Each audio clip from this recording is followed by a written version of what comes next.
வணக்கம் நம்ம நமஸ்கார் welcome to NT tax.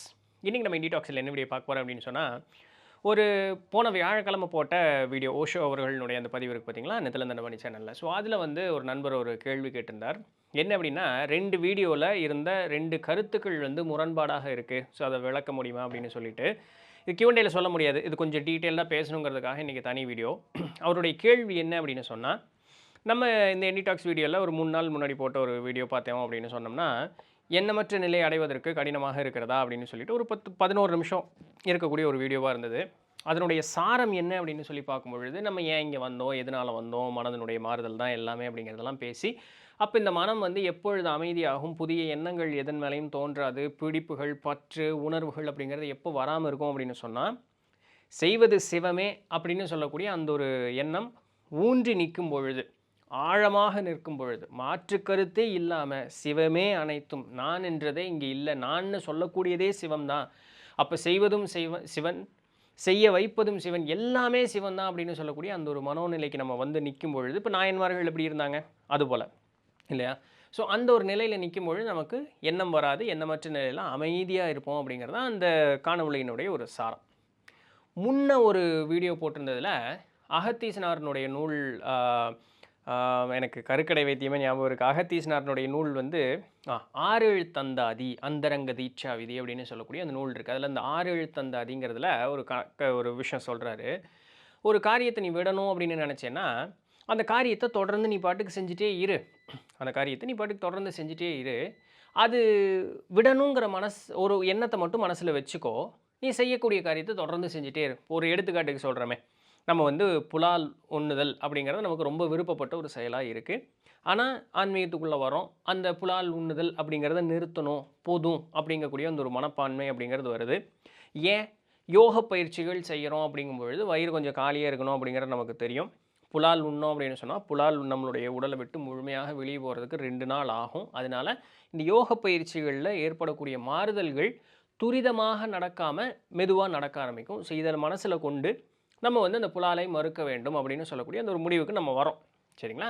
இருந்தாலும் அந்த புலாலில் இருக்கக்கூடிய அந்த ஒரு சுவை அப்படிங்கிறத நம்மளால் கட்டுப்படுத்த முடியாத ஒரு தன்மையில் நம்ம இருக்கோம். இப்போ நம்ம என்ன பண்ணணும் அப்படின்னு சொன்னால், முந்தின நாள் ராத்திரி தான் உள்ள வாரி கட்டி சாப்பிட்டேன், அடுத்த நாள் காலையில் திடீர்னு எனக்கு சித்தம் தெளிஞ்சு போச்சு, உடனே விட்டுறலாமா அப்படின்னா, ஒரு 10 நாள் 20 நாளைக்கு நல்லா இருக்கும். வாசனை வந்தாலும் கூட நம்மளை எதுவுமே டெம்ப் பண்ணாது. அது அந்த புது பட்டாசு நல்லா வெடிக்க மாட்டீங்களா, அந்த மாதிரி ஒரு வைராக்கியத்தோடு இருக்கும். அப்படி இருக்கும் பொழுது கொஞ்ச நாள் போக போக போக நமக்கே ஒரு எண்ணம் மாறுதல். எப்படி சாப்பிட்டேன் அப்படின்னு சொல்லக்கூடிய எண்ணம் வேண்டான்னு சொல்லக்கூடிய திடீர்னு ஒரு மாறுதல் வந்ததோ, அதுபோலவே வேணுங்கக்கூடியதற்கும் மாறுதல் ஒரு கட்டத்தில் ஏற்படும். இது பெரியவங்களே சொல்கிறாங்க, எந்த நிலையிலும் உன்னுடைய மனோநிலை தவறாமல் அப்படியே ஸ்டாண்டர்டாக கொண்டு போகிறதுக்கு பழகிக்கோ. எந்த நேரத்திலும் மனசை விட்ட நீ சிக்குன அப்படின்னு சொல்லி, அப்போ எந்த நேரத்துலையும் மனோ மாறுதல்ங்கிறது ஏற்படுவதற்கு சாத்தியம்தான். ஒரு வேளை அப்படி ஒரு காலம் வரும்னு வச்சுக்குவோமே, ஒரு மனோமாறுதல் வந்த ஒரு காலம்னு இருக்கட்டும். இல்லைங்க, என்னால் அப்படி திடீர்னெல்லாம் மாற முடியாதுங்க, என்னால் மாறவே முடியல, உடனும் விருப்பம் தான் இருக்குது, ஆனால் மாற முடியல, இப்படியும் ஒரு சூழல் இருக்குது. இந்த 2 கேட்டகரியிலையும் ஆட்கள் உண்டு இல்லைங்களா? நம்ம எல்லாரும் ஏதோ ஒரு கேட்டகரிக்குள்ளே வந்துடுவோம். அப்படி வரும்பொழுது அந்த விட வேண்டும்ங்கிற எண்ணத்தை மட்டும் நம்ம வச்சுக்கிட்டா போதும், செய்யக்கூடிய செயலை செஞ்சுட்டே இருக்கலாம். நம்ம புலால் உண்ணோம், சரி சாப்பிட்லாம், மனசார அதை சாப்பிட்டோம்னா போதும். சரிங்களா? மனசார சாப்பிட்டுக்கலாம். அப்போ எப்படி அதை விடணும் விடணும் விடணுங்கிற எண்ணம் ஆழமாக ஊன்றி நிற்கட்டும். செய்யக்கூடிய பயிற்சியை தாராளமாக செஞ்சுட்டே இருக்கலாம். அந்த புலால் உண்ணுதல்ங்கிற அந்த ஒரு காரியமும் செய்வோம். இப்போ என்ன ஆகும்? என்னங்க, வெறும் விடணும் அப்படின்னு நினச்சிக்கிட்டு செய்கிற காரியத்தை செஞ்சுட்டே இருந்தால் எப்படி விடுவோம்? அதுதாங்க உண்மையாலுமே மனதனுடைய பலம். விட வேண்டும் அப்படின்னு சொல்லக்கூடியதை ஆழமாக மனசில் வச்சுக்கிட்டீங்க அப்படின்னு சொன்னால், உங்களை அறியாமையே அந்த ஒரு காரியத்தை நீங்கள் விட்டுருப்பீங்க. சிறிது காலம் இப்படி தள்ளி போகும்பொழுது பார்த்தீங்க அப்படின்னு சொன்னால், உங்களை அறியாமையே இவ்வளவு நாள் நீங்கள் விடணும்னு நினச்ச காரியத்தை நீங்கள் விட்டுருப்பீங்க. உங்களை அறியாமையே அந்த புலாலை பார்க்கும்பொழுது உங்களுக்கு ஒரு மாதிரி வெறுப்பான ஒரு சூழல் அப்படிங்கிறது மனசில் வரும். வேண்டாயா, பரவாயில்ல, வேண்டாம், அது என்னமோ தோணலையா, வேண்டாம் அப்படிங்கிற மாதிரி ஒரு அனுபவம் வரும். நான் சொல்லுவதை உணர்ந்தவர்கள் நீங்கள் அதை உணர்ந்தீங்கன்னா கீழே கமெண்ட் போடுங்க. புதுசாக இல்லாதவள அது எப்படி நடக்கும் அப்படிங்கிற சந்தேகம் இருக்கக்கூடியவர்கள் தெரிஞ்சுக்கிட்டோம். சரிங்களா? இது எந்த பழக்கமானாலும் சரிங்க, நமக்கு எந்த பழக்கமானாலும் சரி, அதை விட வேண்டும் அப்படிங்கிற அந்த ஒரு மனோநிலை வந்தது அப்படின்னு சொன்னால், இந்த மாதிரி அதை விடணுங்கிற திடத்தை மனசில் ஆழமாக விதைச்சி நிறுத்திட்டு, நம்ம வந்து தொடர்ந்து அத செஞ்சுட்டே இருந்தாலும் கூட, சிறிது காலம் கழிக்கும் பொழுது நம்மை அறியாமலேயே அந்த பழக்கத்த நம்ம விட்டுருப்போம். இதுதான் வந்து அகத்தியசனார் சொன்னது. இது அனுபவபூர்வமா உணர்ந்து பார்த்த ஒரு விஷயமும் கூட. நிறைய பேர் அதில அனுபவப்பட்டிருந்தீங்கனாலும் கீழ கமெண்ட் பண்ணுங்க. இதுதான் அந்த முன்னாடி என்னைக்கோ ஒரு நாள் போட்ட வீடியோனுடைய சாரம். இது 2ம் குழப்புது. ஒண்ணுக்கு ஒண்ணு முரண்பாடா இருக்குங்கிறது தான் அந்த நண்பர் நம்மளுடைய நேயர் கேட்ட ஒரு கேள்வி. ஒரு முரண்பாடும் இல்ல. இப்ப அகத்தீசனார் சொன்ன அந்த ஒரு இடத்துல நின்னு பார்க்கும் பொழுது, இந்த இடத்துல எதுவும் சிவம் செய்தது அப்படின்னு அகத்தீசனார் சொல்லல.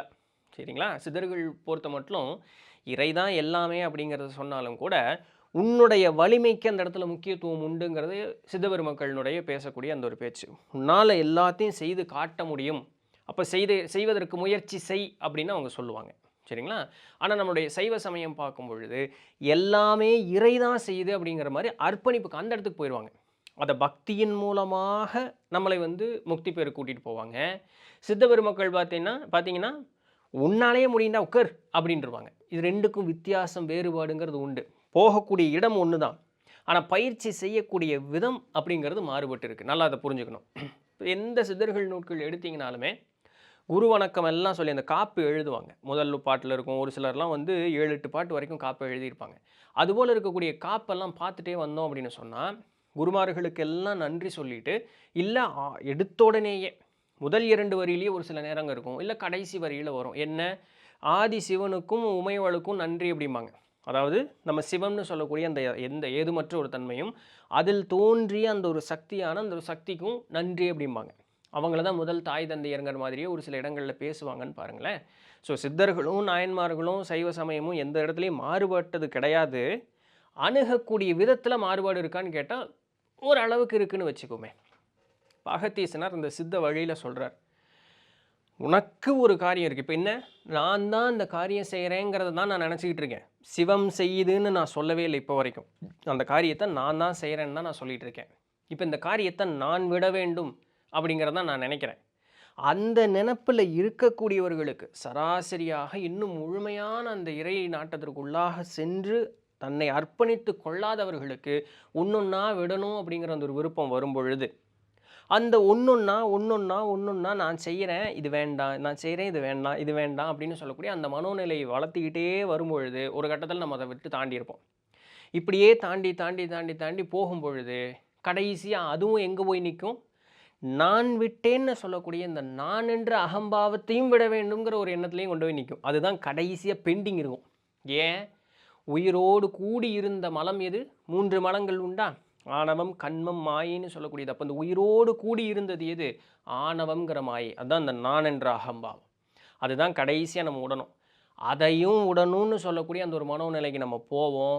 அதை விடும் பொழுது இறையோடு ஒன்றர கலந்து விடுவோம். நல்லா புரிஞ்சுக்கணும். இது சித்த முறையைச் சேர்ந்தது. சரிங்களா? ஆனா நாயன்மார்களோ, இல்ல இந்த மாரி சைவ குரவர்கள், அவர்களின் வழி வரும்பொழுது எப்படி இருக்கு? அந்த இடத்துல எடுத்தோனயே நான் செய்யல அப்படின்ருவாங்க. நான் செஞ்சேன்னு சொன்னா தானேய்யா பிரச்சனையே! நான் செய்யவே இல்ல.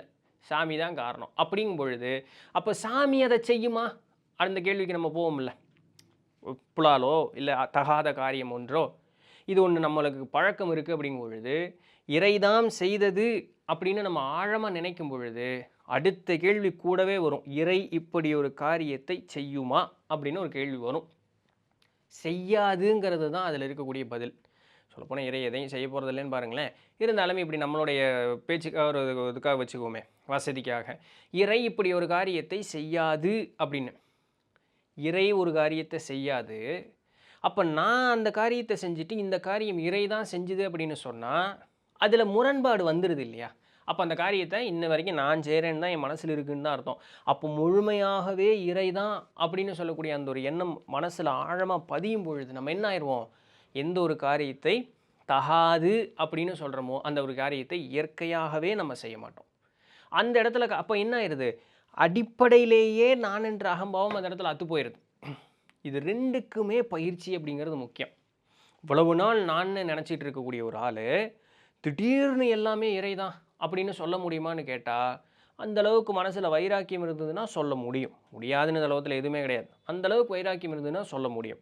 இது சைவ குரவர்கள் நமக்கு காட்டிய வழி. சரிங்களா? அப்படி இல்லப்பா, நான் தான் செய்றேன் அப்படின்னு தெரியுது. இப்ப நான் தான் அத விடணும்னு விருப்பப்படுறேன். ஏன்? இந்த பயிற்சி எடுக்கிறதுக்காக நான் இதை உடணும்னு நினைக்கிறேன்ப்பா அப்படின்னு சொல்கிறோம். அப்போ நம்மளே அதற்குண்டான முயற்சி எடுக்கிறோம். அங்கே சாமியை காரணம் காட்டி அந்த ஒரு முயற்சி அப்படிங்கிறது எடுத்தோம். இங்கே நமக்கே திறன் இருக்குல்ல, எடுப்போமே அந்த முயற்சி அப்படின்னு எடுக்கிறோம். ரெண்டுமே எங்கே போய் நிற்கிது? நான் என்ற அகம்பாவத்தை ஒரு கட்டத்தில் நீக்குவதற்குண்டான இடத்துல தான் போய் நிற்கிது. இது ரெண்டில் எதை பயிற்சி செஞ்சாலும் சரி, அதான் சொல்கிறேமே, எது அவரவருக்கு தோதுவாக இருக்கோ அந்த பயிற்சி எடுத்துக்கிட்ட போதும். கடைசியாக அந்த ஒரு மும்மலங்களையும் அகற்றி இறையோடு ஒன்றிற களத்தல் அப்படிங்கிறது தான் இதில் உண்டான ஒரே சாரம். ஒரு மலை எப்படி வேணாலும் சுற்றலாம், மலை எப்படி வேணாலும் சுற்றி மேலே ஏறலாம். ஏறக்கூடிய தடம், பார்க்கக்கூடிய பார்வை அதெல்லாம் வித்தியாசமாக இருக்கும். மலை முகட்டுக்கு போயிட்டோம்னா பார்க்கக்கூடியதெல்லாம் ஒரே மாதிரி தான் இருக்கும். அது மாதிரி தான் இதுவும். சரிங்களா? இது ஒன்றை விட கூட குறைச்சதுன்னு ஒன்றும் கிடையாது. இது வந்து கடினம், இது வந்து எளிமைன்னெல்லாம் ஒன்றும் கிடையாது. இது அவரவருடைய விருப்பத்தை பொறுத்தது. இது எனக்கு இலகுவாக இருக்குங்க, இந்த ஒரு முறை இலகுவாக இருக்குது, இந்த ஒரு முறை இலகுவாக இருக்குது அப்படிங்கிறது தான். மற்றபடி வேறு ஒன்றும் இல்லை. சரிங்களா? நான் அந்த நண்பர் பார்ப்பாரான்னு எனக்கு தெரியல. ஒரு வேளை அந்த நண்பரே பார்த்தீங்கன்னா கொஞ்சம் கீழே கமெண்ட் பண்ணுங்கள். மேபி நான் வேணால் உங்களுடைய கமெண்ட்டில் லிங்க்கை ஷேர் பண்ணுறேன். ஒரு வேளை பார்த்தீங்கன்னா கமெண்ட் பண்ணுங்கள். உங்களுக்கு ஓகேவா, புரிஞ்சுதா நான் என்ன சொல்ல வந்தேன் அப்படின்னு சொல்கிறதுன்னு கீழே கமெண்ட் பண்ணுங்கள். ஸோ பிறருக்கும் இதுதான், உங்களுக்கு ஓகேவா, நான் என்ன சொல்ல வந்தேங்கிறது புரிஞ்சுதான்னு உங்களுடைய கருத்துக்களையும் கீழே கமெண்ட்டில் தெரிவிங்க. எஸ், ஸோ இதுதான் இன்றைக்கு உண்டான வீடியோ. பிடிச்சிருந்திருக்கும், இன்ஃபர்மேட்டிவாக இருக்கும் அப்படின்னு நம்புகிறேன். நாளைக்கு வேறு ஏதாவது ஒரு சுவாரஸ்யமான செய்தியில் சந்திப்போம். அதுவரையும் தொடர்ந்து நினைவுகள். நான் உங்கள் இடத்துல நன்றி.